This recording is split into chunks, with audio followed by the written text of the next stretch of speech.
Hello, my UMass Lowell fantastic students. I'm trying to do a video for you that would go with the antimicrobial testing handout. Because this handout I would have went over in class.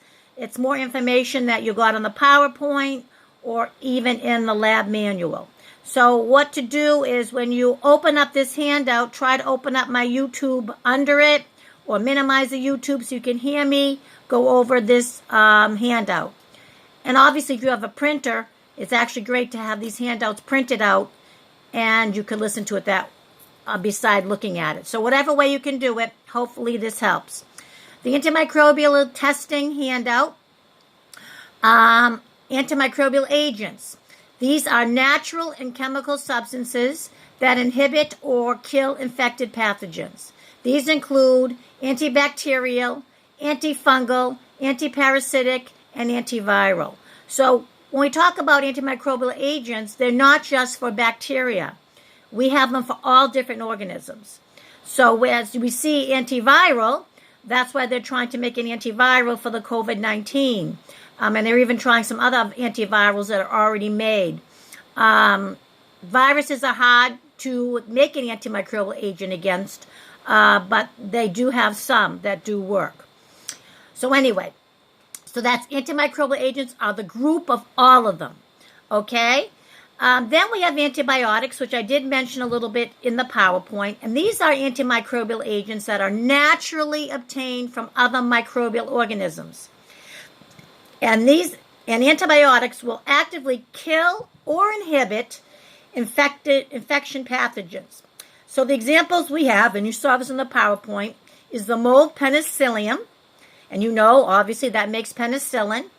And we talked in the PowerPoint, there's also a few bacteria like streptomyces that will also, some bacteria will also, you can make an antibiotic with.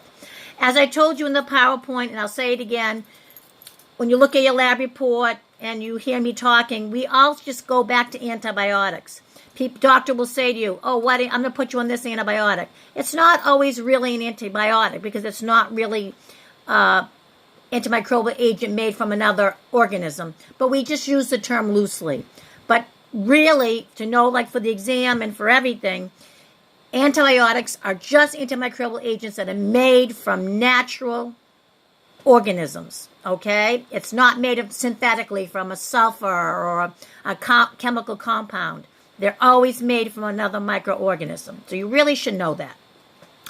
Now, the two other terms that I feel are important, as you see when we talk about antibiotics and antimicrobial agents, those two definitions, I always say they can either inhibit or kill the bacteria that's causing the infection. So when an antibiotic or antimicrobial agent, I'm just going to say antibiotic because it's faster.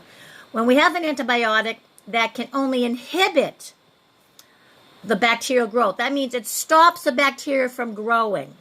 That's called bacteriostatic. So it's not killing the organism. It's just stopping it from growing.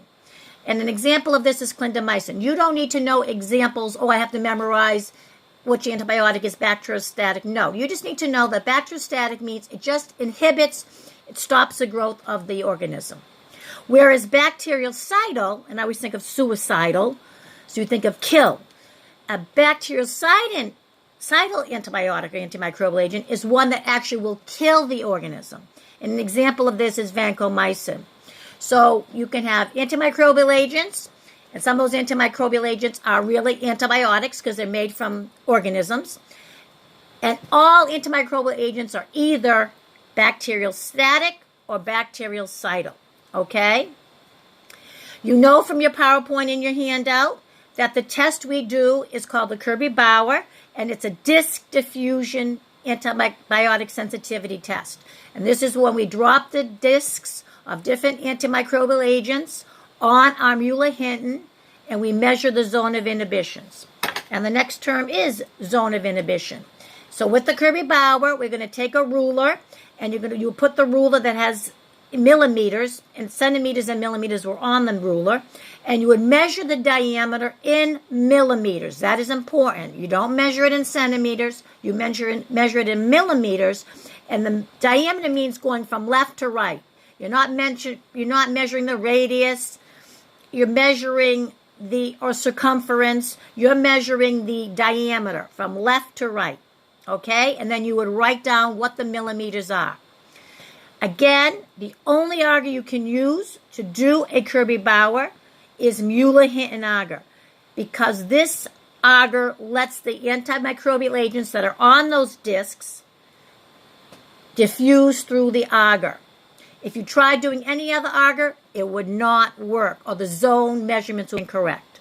So you have to make a lawn of growth, which you spread the bacteria one way, flip the plate, spread it the other way, flip the plate, spread it the other way. So you have a nice thick lawn of growth, and then you would drop the discs on, and then you would incubate it, and then you would come back the next day, and you would measure your disc sizes. And then you would look at that standards of measurement, and you would see for each antibiotic what the zone diameter is, the zone of inhibition, and you would write it down, and you would look in the measurement standard chart and say, is it sensitive, meaning it would work great? It's either killing or inhibiting the bacteria from growing. Is it intermediate? It might work. If the doctor is struggling and none of the antibiotics are sensitive, he might try an intermediate one, but the resistant ones will not work. Doesn't matter what the zone size is. As you know, if it is just growing right up to the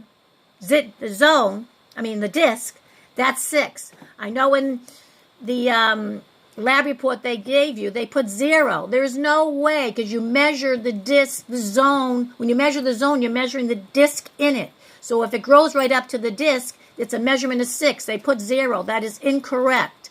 The smallest you can say is 6. That means it grows right up to the disc. So if you were measuring them yourself in lab, I would say to you, if it's growing right up to it, just write 6. You don't have to even measure it.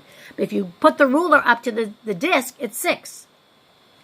Because if you look at the ones that have a bigger zone, the disc is in the middle. You're measuring that disc. You have to always include the measurement of the disc.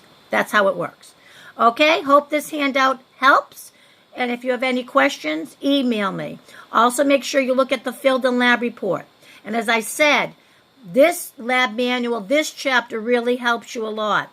Since you're not doing it in class, it really has a lot of nice diagrams to explain what you would have been doing. Okay? See you later, hopefully. Bye.